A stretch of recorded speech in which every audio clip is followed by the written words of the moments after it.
George Kirby is not the Mariners' ace. The Mariners' ace is Logan Gilbert. Last year, you could have made a statement that Luis Castillo was the Mariners' ace, just like you could the year before. But also this year, you could make a statement that Brian Wu is the Mariners' ace. Today, George Kirby had his third consecutive quality start, going 7 innings, giving up a couple of hits, no runs, and again, walking no one. Rick Riz was on the TV call today, which was pretty cool. I believe it was just because Aaron Goldsmith needed some time off, not 100% sure. Josh Naylor singled to score Randy Arozarena, who had stolen second base earlier in the top of the first. So, yeah, Randy Arozarena singles to lead off the game. Cal flies out. Randy steals second base, his 23rd. Julio grounds out. Doesn't actually move Randy over, and then Josh Naylor singles.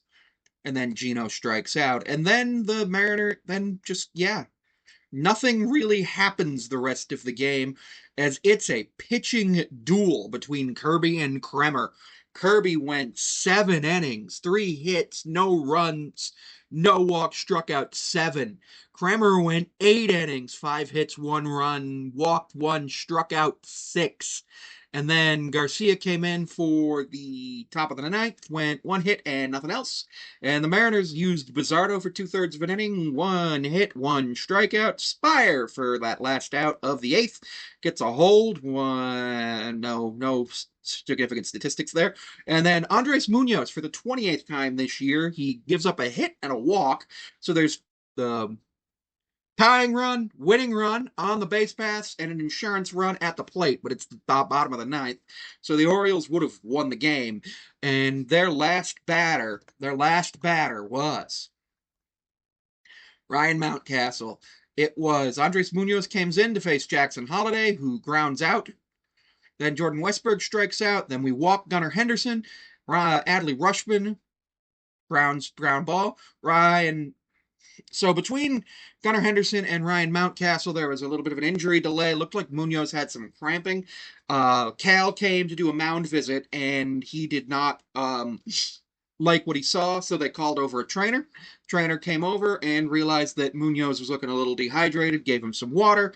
Munoz decided, I could stay in the game. Now, because it would have been injury replacement, replacement would have had unlimited time to get into the game, but he didn't need to stay.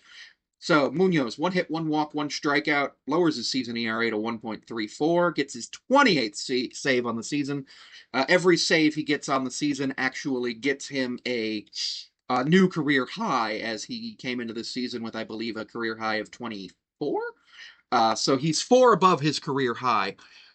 This was a pitcher's duel. Mariners went 1 for 2 with runners in scoring position, and the Orioles went 0 for 2 with runners on scoring position. We left 3 on base. They left 5. There was an outfield assist from Noda with Polanco trying to get a second base. And then Mayo Henderson, there was 1 double play. Julio got caught stealing for the 5th time this season. And then Randy stole his 32nd, or 23rd base, not 32nd. JP grounded into 2 double plays. Not great. Don't love that. Randy 1 for 4. Cal 0 for 4. Julio 1 for 3 with a walk. Naylor 1 for 4 with the game-winning RBI. Gino 0 for 3 with a strikeout. Polanco 1 hit. Tried to stretch it into a double. Gets thrown out. 1 for 3. Dom Canzone 1 for 3. JP Crawford 1 for 3. And Cole Young 0 for 3 with a couple of strikeouts. 6 strikeouts for the Mariners versus 9 strikeouts for the Orioles. So what that tells me is that, yes, the Mariners still strike out sometimes, because obviously going 27 outs without a strikeout is rather difficult. Almost no team can ever do that. But striking out 3 less times than your opponent and having an equal amount of walks usually means that you're probably going to win, especially when you're 1 for 2 with runners in scoring position and they're 0 for 2. Now, that turns Kirby to 8-5 on the year and Kremer to 8-9.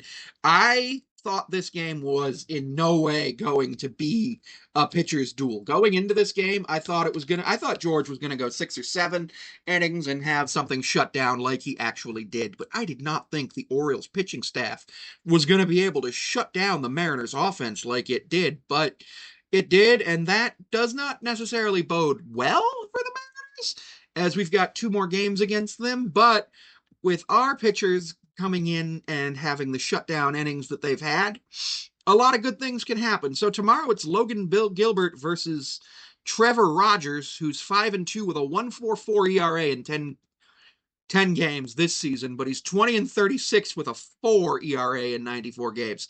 He has 54 strikeouts and a whip of .83 this year. So he is a lot worse than his current numbers suggest. He's given up 5 doubles, a triple, 4 ground and a double plays in 21 opportunities, no wild pitches, and allowed no stolen bases on 1 caught stealing. 68% of his pitches are for strikes, and he does 14.7 pitches per inning with 3.865 per plate appearance. So I think the Mariners can potentially do something fun with that. So yeah. Overall, not much to talk about as the Mariners just kept getting sat down and the Orioles kept getting sat down. It was a pitcher's duel. And when it's a pitcher's duel, not a lot of things are able to be offense. And we like talking about offense on this channel. We like talking about offense as baseball fans because that's just what is the cool looking stuff. It's not, 3,000 strikeouts is cool from a pitcher, but it's not fun when your team strikes out 6 times, 10 times, 9 times, 12 times in a game. It's just like, I'd like to hit a ball, please. Don't forget to take some time to follow me on my other platforms. You can follow me at the YouTubes, otherwise linked in my bio, or The Trapezoid Talks is the main YouTube channel. You can book me on Cameo at Sammy5436. Patreon and other paid services platforms are also Sammy5436. You can check me out on Instagram at Sammy54362 and Samantha P54361. And I'm on Twitter and Blue Sky, though I'm not very active there. But thank you for joining me for another video. Plenty more coming up in a moment on the Trapezoid Network.